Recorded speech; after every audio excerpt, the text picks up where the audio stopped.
घडलेलं आहे. मथुर बी आमच्याकडेच घेतला होता, त्याला मी सासपडमधून घेतला होता. कसा म्हणजे लहानपणीपासून त्याला घडवला तुम्ही, हो, लहानपणापासून. काय सांगाल त्याबद्दल? म्हणजे अख्खं बिनजोडचं क्षेत्र, संपूर्ण बिनजोडचं क्षेत्र या बैलानं गाजवले, काय सांगाल त्याबद्दल?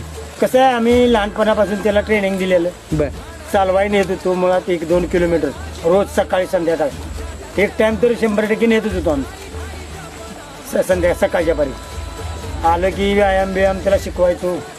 दुसरी गोष्ट फेर म्हणजे चालवणं झालं की चालवाय शिकायचो, चालवून फेरे द्यायला लागलो. फेरे दिले की नंतर आम्ही इतर 1-2-3 रेस केल्या चांगल्यापैकी. नंतर आम्ही मुंबईला पाठवलं. घेतलेला कुठून मथुरला कसं? जो सासपडमधून एक मित्राकडे घेतला होता. बर. आणि किती रुपयाला घेतलेलं कसं काय? 77,000ला खोंड घेतलं होतं. 77,000ला.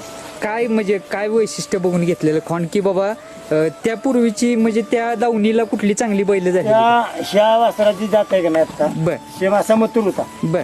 एवढाच पवन सारखं. पवन सारखा. असा बघूनच मी त्याला घेतलेला. बर. आमच्या स्वप्नात पण वाटत नव्हतं की ते एवढा म्हणजे पुढच्या रेंजला पळल.